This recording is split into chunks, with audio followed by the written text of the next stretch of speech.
General relativity, step by step. I'm attempting to show that the divergence, the covariant divergence of the Ricci tensor here is not equal to 0. You'll notice I'm contracting over sigma there. So it's a generalization, or it's a specialization, I guess, of this formula here. Well, let me just write out what it is. Gamma sigma semi-sigma equals G. Oh no, this is not comma, this is a comma.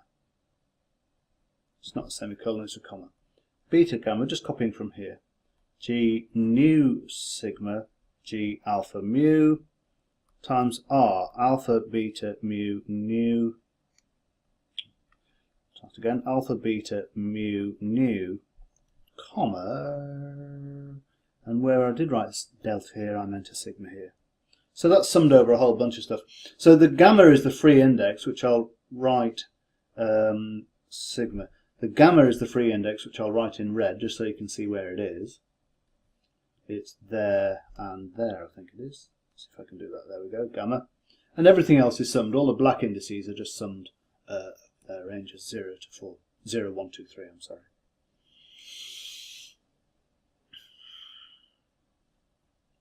Equals G beta gamma G nu sigma G alpha mu times, and then I'm just going to write from my notes, I think we've got a factor of a half, which I've forgotten.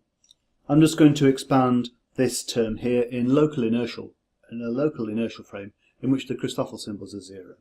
So I've got G alpha nu comma beta mu plus G beta mu comma alpha nu minus G, what's this one?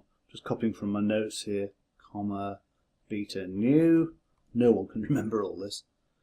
G, well, I guess Rindler could. Beta nu comma alpha mu. Right. And that's our gamma sigma comma sigma down there. What I'm going to do is add another version of it to itself, gamma sigma comma sigma, comma sigma. It's easy to write that down the wrong way around, and see what happens. But I'm going to rewrite it in a peculiar form. I'm going to add half the same thing again, gamma sigma comma sigma equals a half, and I'm just going to copy G beta. Now what I'm going to do is I'm going to make the observation that alpha and which one is it? Sigma are just dummy indices. You'll see that sigma here and alpha here, I'm summing over sigma and alpha, so I can just swap their identities over. And similarly, I can swap the identities of mu and nu because I'm summing over those as well. So every time I see an alpha, I'm going to write a sigma, and every time I see a sigma, I'm going to write an alpha. Yes.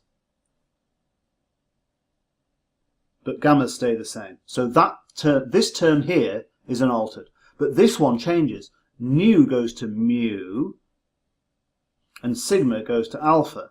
And this one changes as well. Alpha goes to sigma, and mu goes to nu. G. Alpha goes to sigma and mu goes to mu, comma. Beta stays the same. Mu goes to nu. So that term there is this one here. Plus G. Beta stays the same. Mu goes to nu, comma. Alpha goes to sigma. So that's an alpha. So this is a sigma. There's a nu, which is a mu. Minus G. Alpha goes to sigma, mu goes to nu, comma, oh, this is all differentiated with respect to what it was sigma, wasn't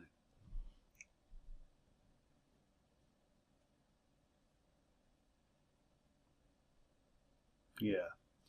Beta stays the same, nu goes to mu, and what's the final term? Beta stays the same, nu goes to mu, alpha goes to sigma, and mu goes back to nu again. And this is all differentiated with respect to sigma, comma, sigma. There we go. Right. So that term there is the same as this one here.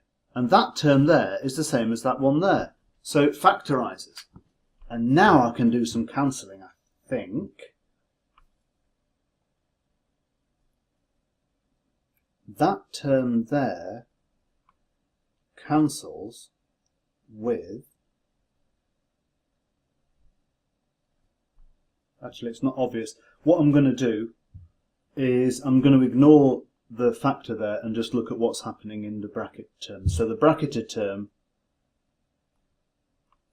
Oh, why not just write this stupid thing out anyway? It is a half g beta gamma g, just copying from here, nu sigma g alpha mu times g alpha nu comma beta mu sigma.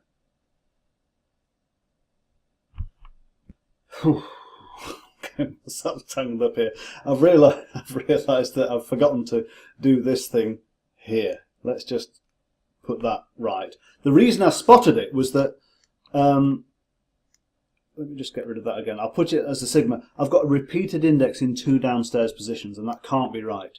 And that made me think it was a mistake. What is it? It's the fact that I've forgotten to write all this lot. So I'm just expanding. This term is written here, plus g, just copying from that, beta mu comma alpha mu sigma, minus g alpha mu comma beta nu sigma, minus g beta nu comma alpha mu sigma, which is that bit there, plus the same thing again times these terms here, g sigma mu comma beta nu alpha. Why is it alpha? It's because I'm differentiating with respect to alpha, because you'll remember I've swapped the identities of sigma and alpha over. Plus then this term, g beta nu comma sigma mu alpha, good grief, minus g sigma nu comma beta mu alpha, minus g beta mu comma sigma nu alpha. And you might expect all these things to cancel out. And they almost do. They almost do. I'm laughing because I was convinced they'd be cancelled out. So it's all very well to say, well, Einstein didn't realise this and he made this terrible mistake, but it's very, very easy to do. Of course, you've got these 8 terms and they're in this nice plus-minus symmetrical relationship, and you've got all this clever index swapping stuff.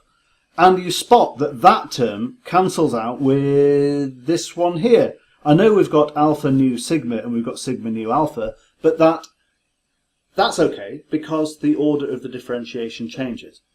That term cancels out with this term here because we've got beta nu, which is there, alpha mu sigma, sigma mu alpha. So everything's cancelling out. And I'm not a betting man, but if I was, I would bet my life that these 4 cancel out.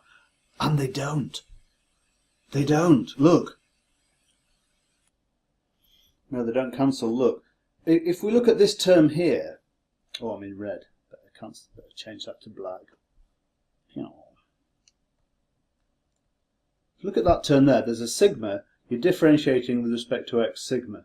So that can't possibly cancel out with this term here because the sigma is an index to the fundamental tensor, to the metric tensor. And it can't possibly cancel out with that one there because, again, the sigma's on the left. It must cancel out with this one here if it cancels out with anything. And it doesn't, look, because we've got alpha nu beta mu sigma, alpha mu beta nu sigma. It doesn't cancel because I've swapped the nu and the mu over from one side to the other. So there's no cancellation possible.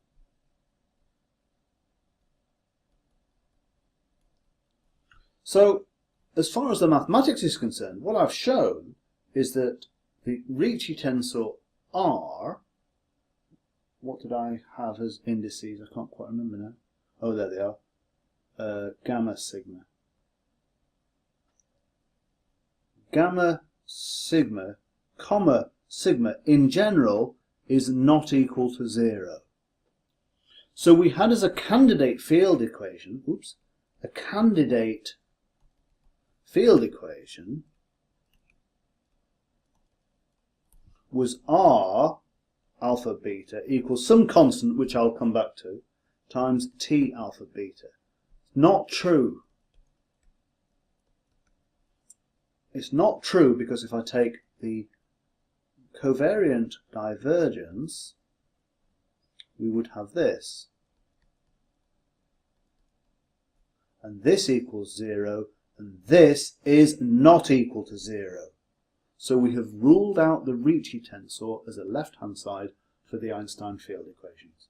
We need more work needed. More work needed. It's not that hard to patch up once we know where we're going. But I'll stop there. This has gone on longer than I intended. Stop.